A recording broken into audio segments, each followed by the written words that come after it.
So guys, I'm casually checking in with you guys on a YouTube video, because I know this has been a long time coming. I haven't shot a video for almost 2-3 weeks. Been pretty busy. I've gone through a lot of stuff like, studying on the weekends, a lot of stuff like traveling to, big car manufacturing company in Germany right now. But anyways, this video is going to be about US politics again, because that's something that I'm interested in terms of practice for logical critical thinking, and also about societies, cultures, and social infrastructures, how people think about different things. And this is really extremely good exercise for training your logical mind, especially listening to politicians debating about stuff. Anyways, so I just learned about this news. There was like 20 people killed by gun shooter in El Paso in Texas, right above the border, Mexican-American border. 20 people got shot at Walmart in Texas state, in United States. And this was like yesterday or so, and this is like a huge topic when it comes to American politics, and also American 2020 presidential election as well. And my thoughts, United States is one of the most messed up countries in the entire world when it comes to developed countries.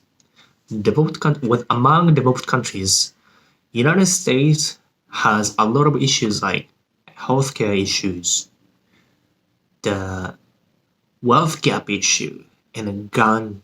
This is the most important thing when it comes to providing safety for citizens, right?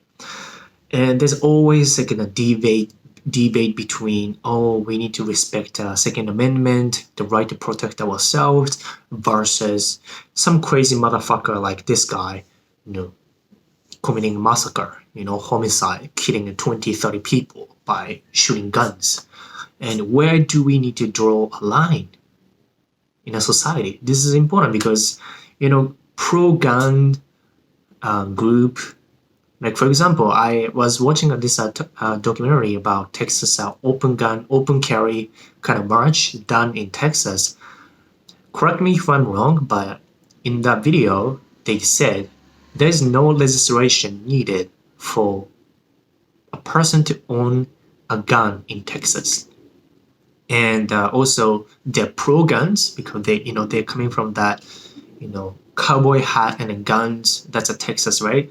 And there was the group of guys and girls, carrying guns open in the public to do some kind of not necessarily protest, but it's just they're marching around the main street in Texas. I don't know which city it was, maybe Austin or maybe Dallas. And that is something wrong. Yes, I do understand about protecting and respecting the Second Amendment, to be able to protect your own, safety by holding, owning guns. But what about other side? Other side of the coin, which is how can you prevent, people from committing those massacres? Right? How? Because this kind of gun shooting in El Paso can happen anytime. And pro-guns people are gonna say, we need to have more guns to provide safety for us. But at the same time, there's just a loophole in this logic. If you allow people to own guns that easily, then it's just increasing probability of people to commit massacres. Because a gun is a strong weapon, right? It's not like a knife. It's always 1 to 1 or 1 to a few people, but gun, it's like 1 to 20, 1 to 50 people. It's so easy. And so that's something that we need to, like as a person, like I think a society or a country needs to think about that. And people, those pro-gun people are going to bring up this, like they like to bring up this analogy always. They use this analogy of a car. Car is used for transportation, not for killing people. So it is up to a human. It's up to us to use car. Same as knife analogy. Knife itself is not evil, right? It's up to human how to use a knife. So it is more important to think about and put more emphasis on how to use knife as opposed to banning knife itself. Same as a car can be used as a weapon, knife can be used as a weapon, but it is more important to train our minds to use it.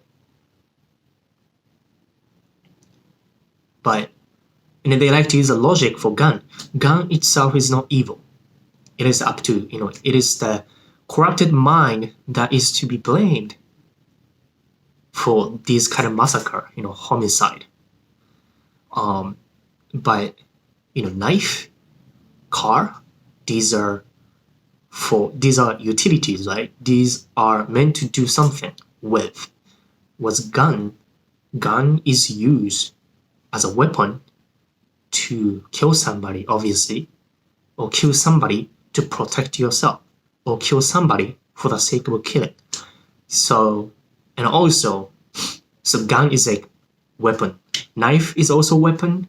You can think about that as a weapon, but also if you're camping and if you've been through those outdoors and stuff, then you need a knife. I was a Boy Scout for 5-6 years, so I know how to use a knife. I learned how to use a knife for cutting vegetables and food, or cutting woods, all sorts of stuff. Knife is pretty convenient if you do outdoor stuff.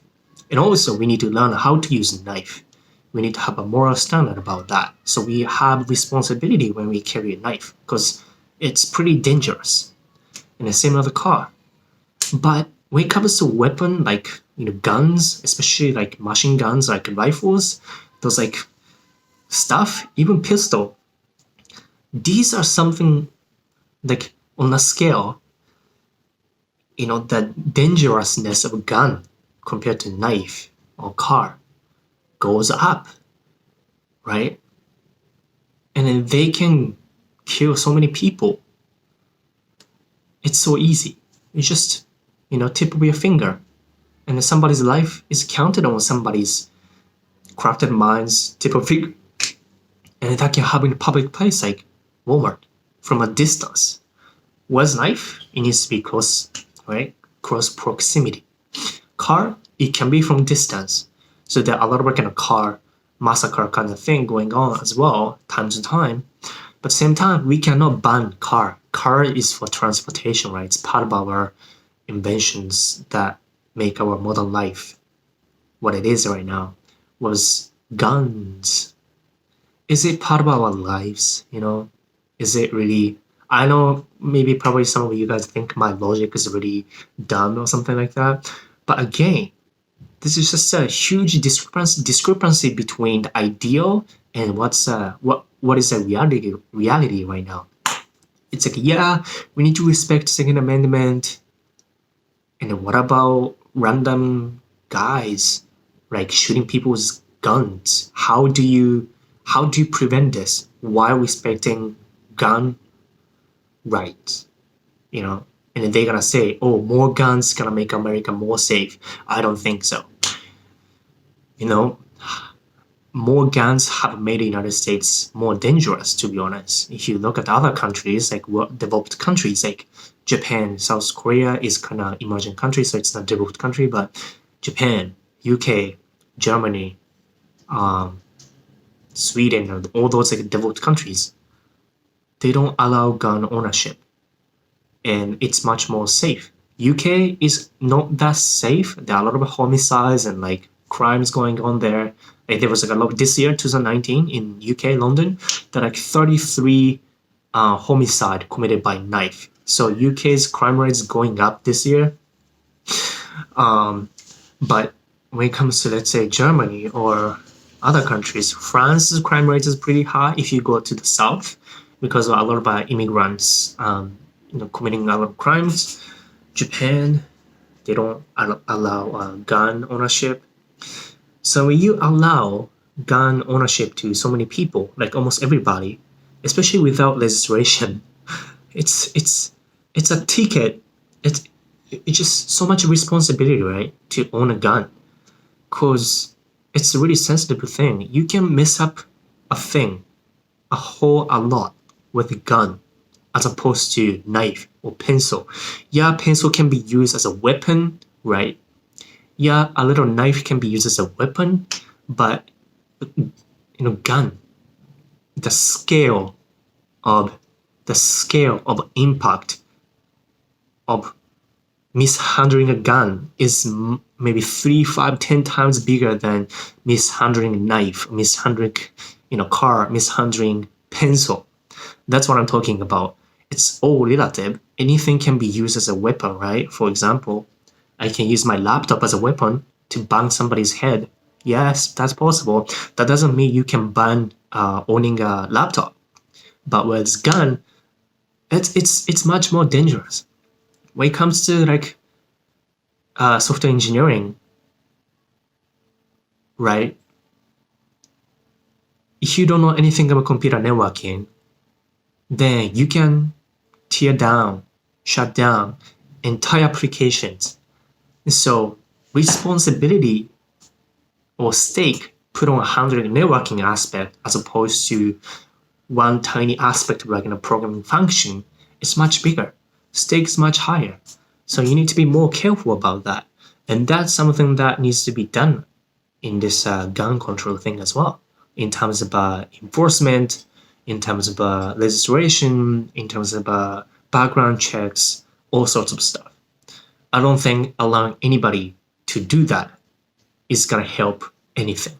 It's like if I allow non-tech people to deal with, let's say, managing, let's say, computer networking or operating system, or just if I let non-tech people, non-AWS savvy people to log into AWS console, and if they do anything, then that can mess up entire whole software architecture, system architectures. If there's an application running on API gateway and CloudFront and all that stuff, or if somebody that doesn't know anything about Linux operating system and I let them touch or give them root access, they can mess up entire operating system by deleting some of the volume, for example, volume that contains bootloader. I overwrote the volume, device that contained a volume that contained bootloader. And so Linux machine didn't boot up anymore, stuff like that. So you cannot let non-responsible person to deal with something that's so important and crucial and dangerous like a gun.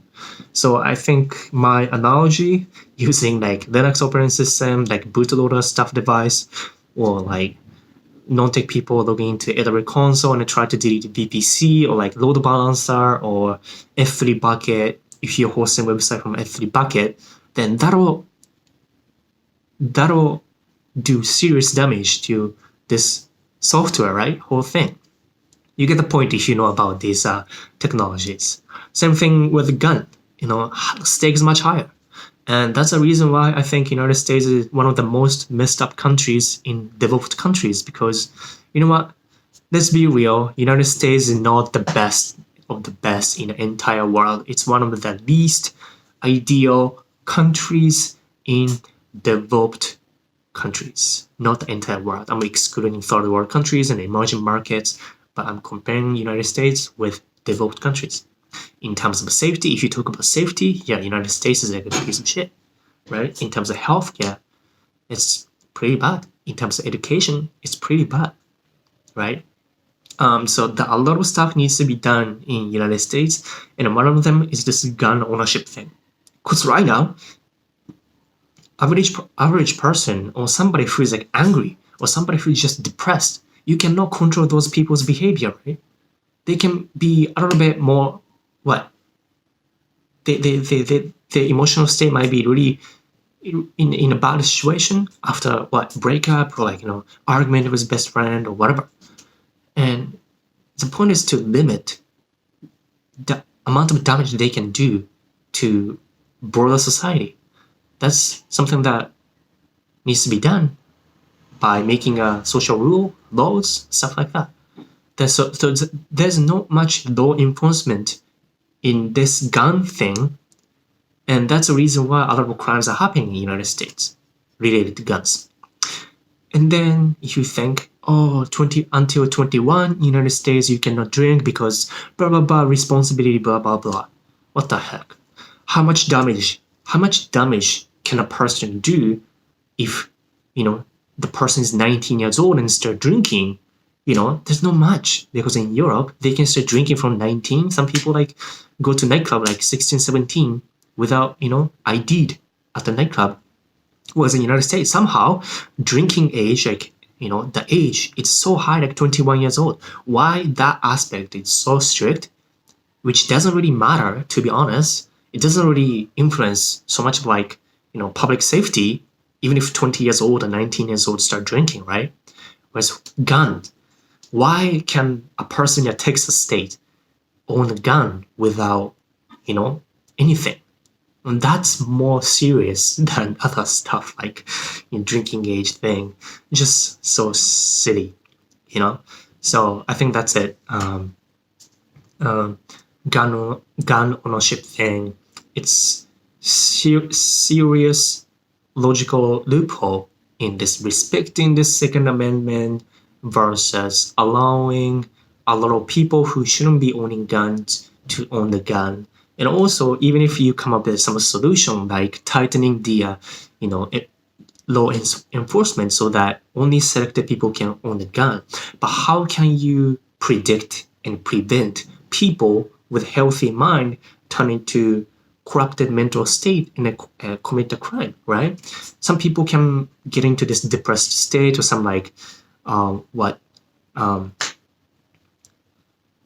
in a weird mental state, and they can commit serious crime.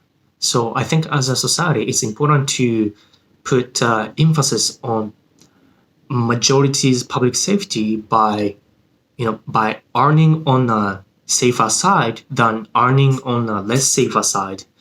That's what Japan does. That's what Germany does. They don't allow people to own a gun, and because of that, people are less aggressive for sure. United States and Mexico, people way more aggressive. They have more sense of entitlement. They have inflated sense of entitlement about what they can do. And if they flip out, what they're gonna do is this. If you are trying to trespass somebody's garden, there's an instant Japanese study abroad students walking in the garden, and the guy, the owner of the property, said, "Stop," or freeze, freeze. Japanese guy unknowingly trespassing the guy's property, but he didn't understand English. He thought he said please as opposed to freeze. And because of that, the guy shot the Japanese study abroad student. Stuff like that. It's they're so sensitive. They're so paranoid about it. American people are so paranoid about, safety and stuff. So if one tiny thing goes wrong, they're going to pull the trigger. And some people can get killed. And that's a state of the United States right now. Not necessarily all the states, but a lot of states in the United States. Pretty bad, right? Yeah, that does never happen in Germany or Canada. Just because people are trespassing, walking on somebody's yard, doesn't mean somebody's gonna pull the gun. It's the United States. It's seriously messed up, man. I can't believe this is 2019. I cannot believe how many people think United States the ideal country. They put them on a pedestal because of Hollywood, portrait of the United States. It's clearly not. Anyways, if you have some comments, agree, disagree, let me know in the comment section. I used some of the analogies that came up on the fly, so maybe some people think that's dumb. But, just talking about the stuff. With that said, I'll see you guys in the next video. So bye-bye.